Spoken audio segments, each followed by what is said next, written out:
welcome to another episode of the Chaos Chronicles. Today we are back again with Jamie. Hi. And we are going to be talking about cults. La la. I love a good cult story.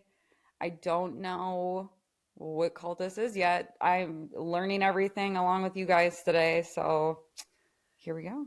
Yeah, it'll be an interesting cult. Trigger warnings for today is abuse of adults and children and manipulation. So we got some stuff coming. Before we dive in, just a reminder, you can find us on all of our social media platforms. They are linked down below in the description, so go check those out. Feel free to send us an email if you want to give us a recommendation or just say hi. But also, before we start, I'm going to butcher all of these names. So apologies. I will do my best. Classic fashion. It's okay. Yep. It's not an episode without that. We all promise to be forgiving. All right. So we're going to be talking about the Anthill Kids today. Okay. Never heard of it. Never heard of it? Nope. Okay. All right. I'm going in blind here. All right. So this is probably going to be a two-parter, so you're going to have to stay tuned for next week to find out the end of it. But we're going to be talking about Rock Thériault, and he was born on May 16th, 1947 in Quebec, Canada, to a French-Canadian family. At 18 years old, he renounced his Catholic upbringing and vowed to find his own spiritual path. He believed that the end of the world was near and it would be brought on by a war between good and evil. Interesting. So, and I'm assuming he thinks he's the good here for some reason, but I don't know. We're talking cults, I just have a feeling. Okay. On November 11th, 1967, Rock Thériault married Francine Greener, and they had two boys born in 1969 and 1974. Francine eventually requested for a divorce in 1974, so when the second boy was born.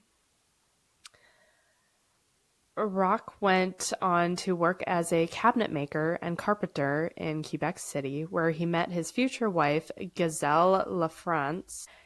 In January of 1977, Rock converted to the Seventh-day Advent Church, or also known as SDA, which is what I'm going to be saying because okay. help me out a that little way. bit. Yeah. With this conversion, he started practicing holistic beliefs and was living a healthy lifestyle. He started teaching successful detox courses at SDA, and he was very charismatic and good at persuasion. So good, in fact, that while he was organizing seminars, he convinced 5 people from the SDA events to come to live with him and Gazelle. He named the group the Anthill Kids and named it after the people working hard like ants on a hill. Whoa. Right? Interesting. I didn't really see... I don't know. I thought it was going to be a little more exciting than that. That's a little bit weird. Yeah, I don't even know what to say about that. That's just weird. When I heard about the Anthill Kids, I'm like, oh, is this going to be something weird with kids? And like... Right. Like, especially with the trigger warning, you're like, yeah. Oh, something's got to be... It just seems so basic. And he probably thought he was so creative. Yeah. But also it's just like, I don't know. How did his brain get to that place? I don't quite understand that. I would never... You know what probably happened? He's like laying on the ground one day, meditating or something weird, sees an anthill, and he's just like, That's it right there. So him and his followers formed a commune that was free of sin, and they stood for equality and unity. In September of 1977, Rock and his group moved to Santa Maria de Beauce? Beauce, and I won't be saying it again. Here they met Jacques Gier and his wife, Maryse Garnier. I am sorry. The two of them joined Rock's group, and Jax became his right-hand man. In October, the group started a store called Healthy Living Clinic. They offered detoxification courses through several cities in Quebec. And around this time, Rock started having visions about an imminent apocalypse and then had a revelation about moving to Gaspes? Thank you for that. Gaspecie. Gaspesi. We have a lot of weird names in here. Or just hard names to pronounce. What is the Gaspecie? Gaspesi? Gaspesi? That's how I'd say it. Gaspesi. Okay, yeah. That's how I'd say it. Gaspesi. Okay, so this little store they opened, this wellness thing. And then he's having... What are these detoxes? What do they entail? Why is he having visions? Are there illegal, illicit substances involved? I don't know about that, but I do know that he was heavy into alcohol, and we talk about that later. Okay. Because that just seems a little bit, I don't know, random. Mm-hmm. Was he actually having visions? Were they induced somehow? Or is he just really feeling himself, you know? Right. He had a revelation about moving to Gaspesi. Rock told his followers to call their families and threatened to cut ties with them if they don't accept his prediction of the impending apocalypse. That came to him in a vision of sorts. There's going to be an apocalypse. Mm-hmm. Okay. There's going to be this apocalypse. He's diving right in on all aspects of a cult. Cut your family off, live in a commune, physically relocate. Yep. I won't get ahead of myself. Sorry. Okay. No, you're good. So Rock and Gazelle ended up getting married in January of 1978. Rock was expelled from the SDA in April. In June, members started addressing Rock as Moses and started to wear homemade unsewn tunics. No. I know. This is so cliche. Rock then predicted the end of the world to be February 17th, 1979. Why? He saw Came to him in a vision. When they arrived in Gaspesi, they set up camp on an isolated hill and changed their name to the Holy Moses Mountain Family, or HMMF for short. And Rock would name the mound Eternal Mountain. They would work for at least 17 hours a day clearing the land and would occasionally go to get supplies from the village. Rock rationed the food that they had, and if anyone were to complain, they were punished by restricting their rations. How many people followed him there originally? Like, how many people were there at this beginning point? Quite a few. Why didn't I write that down? Just curious. That's so... Because he's got to have quite a few people there if they're all just kind of going along with this. Because the more people you get in on it, the harder it is to separate yourself from that. Because everyone else believes these things or is going along with it. Why don't I? It eventually grew to almost 40 members. Okay. In the 80s. So like he had a decent following of people. Yeah. Rock did not participate in the work or the rationing of food because his role was much more important. Of course. Mm-hmm. How could we expect him to do as he says? Just do as I say, not as I do. Mm-hmm. That's exactly what's going on here. He's too important. So Rock started to christen his members and would change their names to Bible names and would mark this as their new beginning. So he was kicked out of the church, but he's still very heavily religious. Mm-hmm.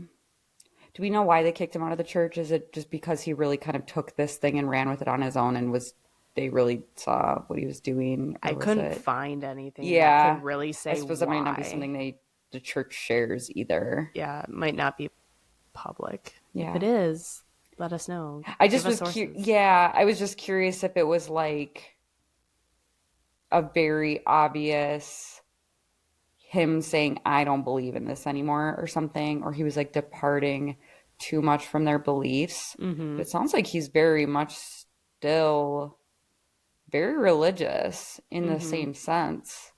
So it just must have been something else. Okay. Mm-hmm. I was just curious. Yeah. Now, the group started calling him and Gazelle started calling Rock Pappy and Gazelle Mammy. Yeah. Rock then decided to marry some of his followers to one another, even though he did not have the authority to do so. During these ceremonies, Rock would ramble and stress that the woman's role was to be subservient to the man. Mm-hmm. He then, later on, dissolved all of the marriages except for him and Gazelle. He then started to marry all of the women to himself. I saw this coming. I know. He's every cliche. Like, know. He's hitting them. He's taking all the boxes here. Is this where, like, my goodness, all like the movies got their inspiration from? That's what I'm saying. It's like, did he get inspiration from someone or did they get it from him? Because it's literally every single one. Yeah. So far. So there's a lot more to it too. Yeah. So he did end up starting to have sexual relations with most of the women in the group. And, clearly we are not in 1979, so the apocalypse didn't happen. Oh, his vision wasn't right. Wow. It's weird. You could have predicted that. People then started to question Rock, and then he would defend himself by saying that time here on Earth and time in God's world are not the same, so it was just a miscalculation. Mm-hmm. And they bought that? Mm-hmm. Yeah, they bought that. I shouldn't blame them. He probably found them, when they were in a weak place in life, and man. Mm-hmm. I mean, also, from what I read, like, this guy was very good at talking. He was good with words, very manipulative. He must be, because very persuasive, but it's like, yeah. I mean, if you think about, like, toxic relationships too, it starts small and then it just grows into something and you don't even know what's going on. Yeah, to the point where you're just kind of like, okay, sure, just add another thing to the list. Okay, sure. Yeah. I can see how that spirals out of control a little bit. Yeah. It was his goal to expand his community. And to do this, Rock married and impregnated all of the women in his commune. He fathered more than 20 children with 9 females in the group. Whoa. Gazelle, his actual wife, at one point tried to give Rock an ultimatum, saying that he needed to either break the commune and encourage his followers to find new homes, or she would go back to move in with her father. Why do I have a feeling this ultimatum did not work? I feel like he probably just wouldn't care. So his response to that was to strike her in the face and forbid her to leave her room for 2 days. Wow. Mm-hmm. And okay, so after the cult formed, Rock, remember I said he had a drinking problem? Mm-hmm. That's when that started. I see. When the cult formed. So he had a drinking problem, and it was taking control over the members' life. And he was taking control over the members' lives. He even got to the point where members weren't even allowed to speak to each other when he wasn't there, and couldn't have sex with each other without his permission. So he's becoming paranoid. Yeah. Yikes. Yep. You know, with this healthy living cult thing that he started, you know, they're supposed to be eating healthy and not drinking, not doing drugs, none of that, right? So he eventually stopped his diet and started eating meat and junk food. Apparently their diet, you're not supposed to eat meat. So he started eating meat and junk food, and he started drinking after being 2 years sober. Whoa, he's spiraling. Mm-hmm. So a lot of not good things are happening. Yeah. And it's going to continue to get worse. And he's still the leader of the cult. Yeah. This isn't good. Okay. I mean, not that it would be great if he he was not an alcoholic, he's still a co-leader, but it's right. When the leader is going off the rails. That's scary. Mm-hmm. Absolutely. Rock's sermons turned into long, drunken rambles, and if anyone fell asleep, he would hit their head with a 4-inch thick club. Oh my God. Just blatant physical abuse. Yep. To members now. Yep. Yikes. By this point, his charisma covered his abusive behaviors, and no one questioned him or blamed him for any damage done to them. He's that good, huh? Yeah. I also suppose when you're with, the whole thing of this is they're very religious.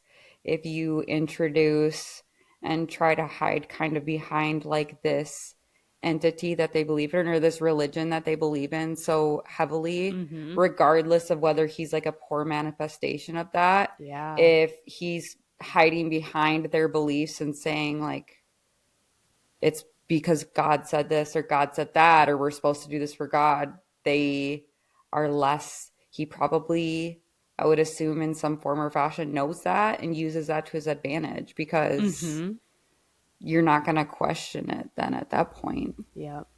Because who are you to question God, right? Like you can question this guy, but if he's saying like God's speaking through me, or like he tells me these things and I tell you guys, then you're kind of like, okay.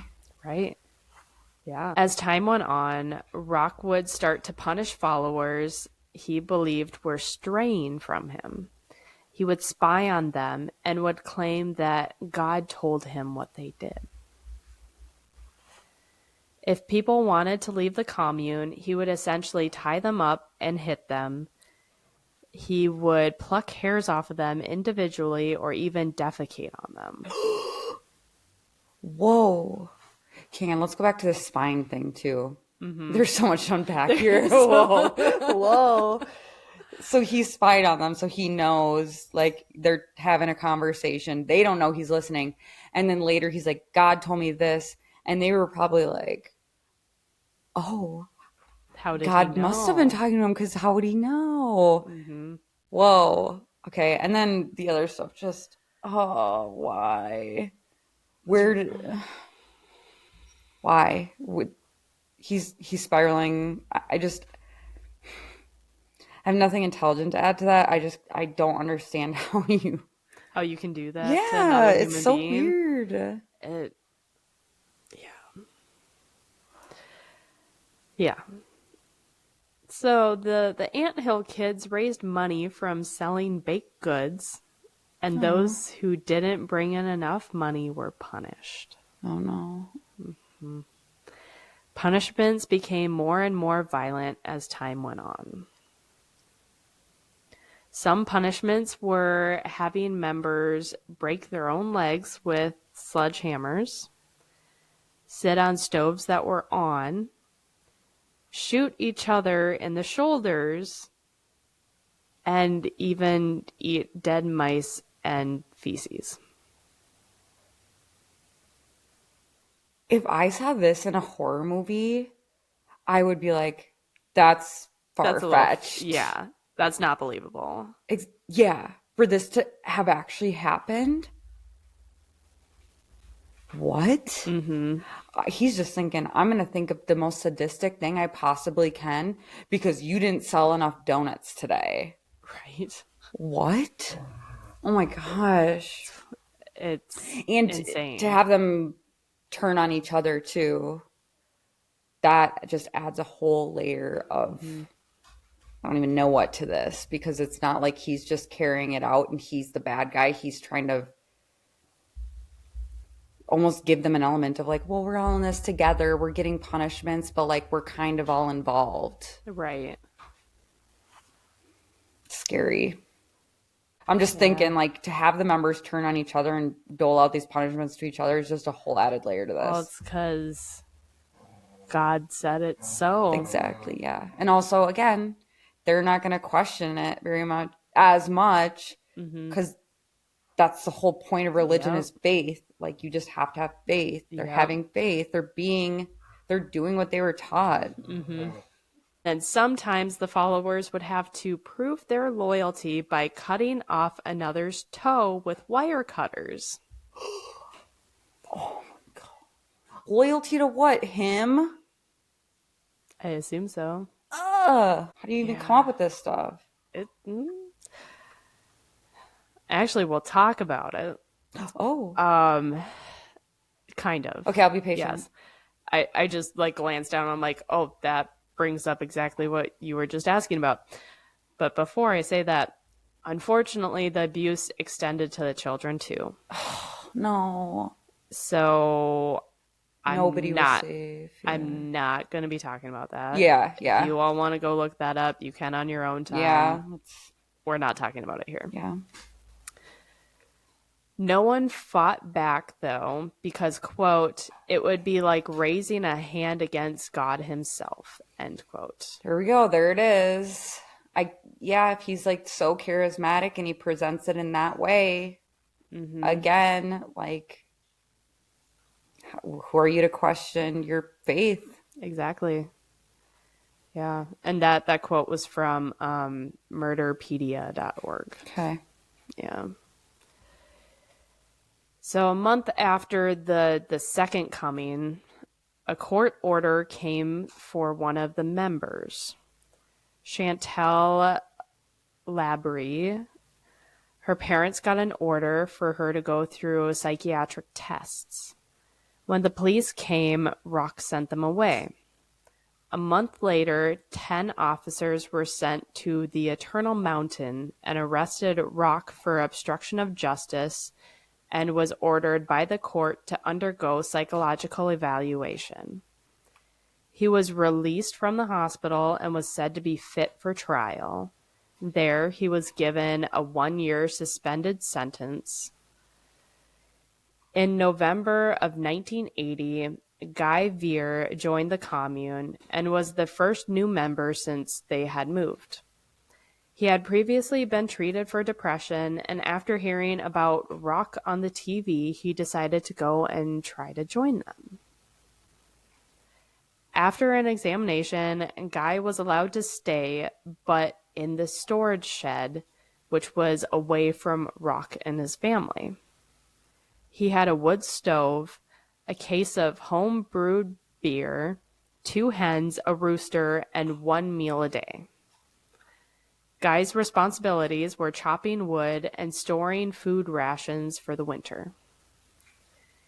He was known to be mentally unstable and was only deemed fit to look after the animals. And I'm using air quotes for those of you listening, which were the 3 outsider children that did not belong to Rock. The 3 outsiders, so they like came with someone to the, or like because he was pairing people up to be married, they had kids together. So if it wasn't one of his by blood, it was an animal. On March 23rd, 1980, Rock organized a party to go get his 2 other sons from his marriage with Francine. What happened that night resulted in a baby, Samuel, dying, and they ended up burying the baby's remains. Samuel was not Rock's child. About 6 months later, Rock got mad at Guy for some infraction, and Rock was drunk and believed that he should stand trial for his crime. That Guy should stand trial for his crime. Interesting. The trial lasted 1 hour, and they came to a unanimous decision: not guilty by reason of insanity. Rock wasn't happy with this, so a few hours later, he took one of the members aside and suggested that they castrate Guy. The members did not like that idea, but Rock sent it to a vote anyways.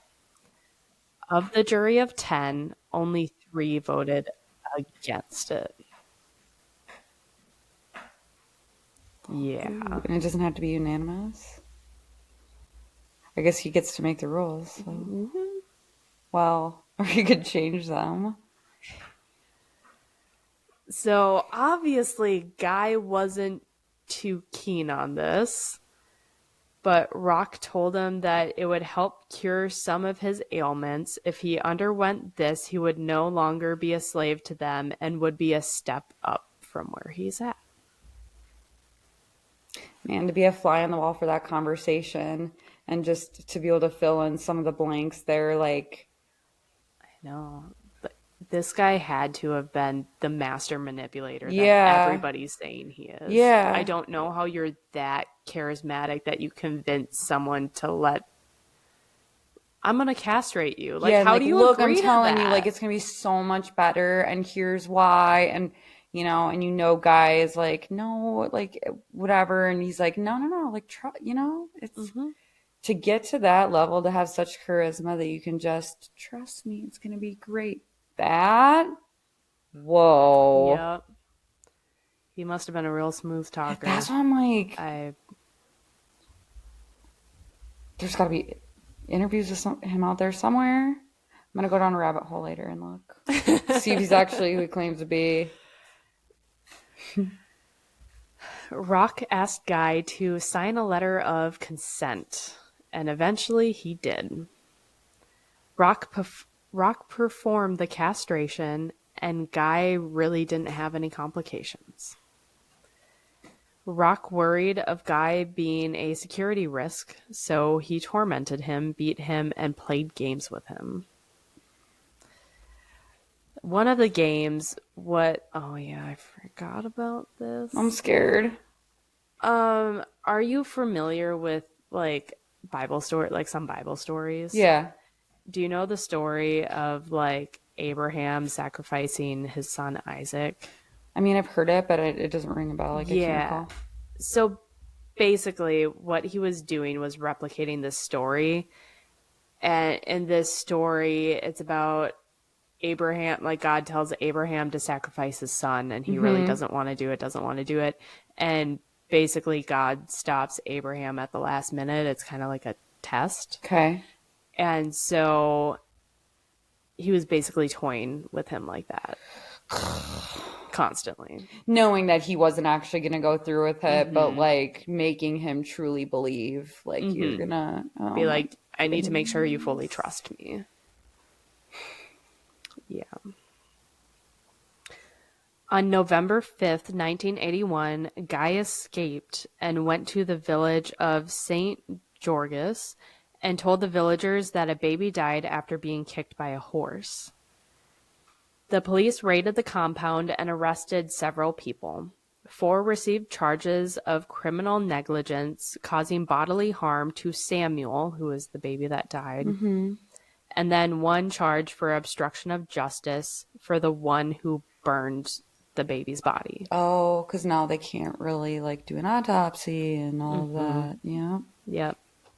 There were a few other charges, and they pleaded not guilty, and all except 2, Rock and another, were released under the condition that they would not return to their cabin or compound that they had going on.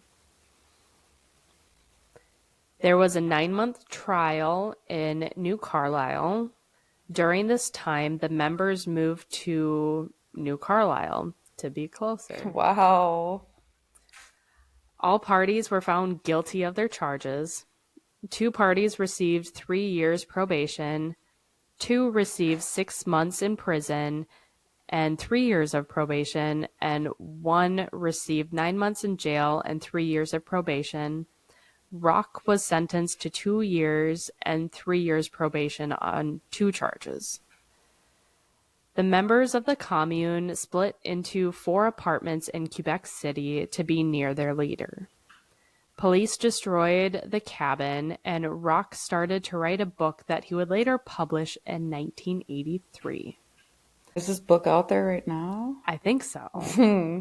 Interesting. I mean, I don't think I'm going to go out and look for it because I don't want to give this guy the time of day, but interessant. Yeah. But sounds like things are like coming to a close, right? Yeah, it does. Like, oh, finally. Okay. Well, it'll be a close to part 1. Oh! And there's much more. I'm choosing to believe that's it. Well, it gets worse. You're telling me it gets worse. Oh, no. Why am I not surprised? It was too easy. This is only getting started. It was too easy. It was too easy. I should have known. So you guys have to wait a whole week, but Jamie's going to wait a couple minutes. Oh, good Lord. Yeah, so is there anything that you would like to say? No, I'm just a little bit in shock. There's lots of layers to this. Yeah. Like what started out as a very, this guy is just ticking every single cliche box. Now we're getting to a point where it's out of control and very much so not cliche. And I'm very concerned. I was already concerned, but wow. I feel like my brain can't catch up with the levels here. It's hard to, as I was doing this, I was like, I have to keep reminding myself this happened. It seems real. Big, right? Like I said, if it was a horror movie, I would still think it was outlandish. Yeah. So that's in my mind where I'm thinking it's like, no, this was actually real. All right. I hope part 2 has a some sort of happy-ish ending. We're already not batting too high right now, so it's got to get better, right? Please. Well, I guess we'll find out. I'll find out. You guys will find out next week. Thanks for joining us today. Make sure that you're following us on all of our social media platforms. Go check out the description below, and we'll see you next week. See you for part 2. Part 2. Bye. This is crazy.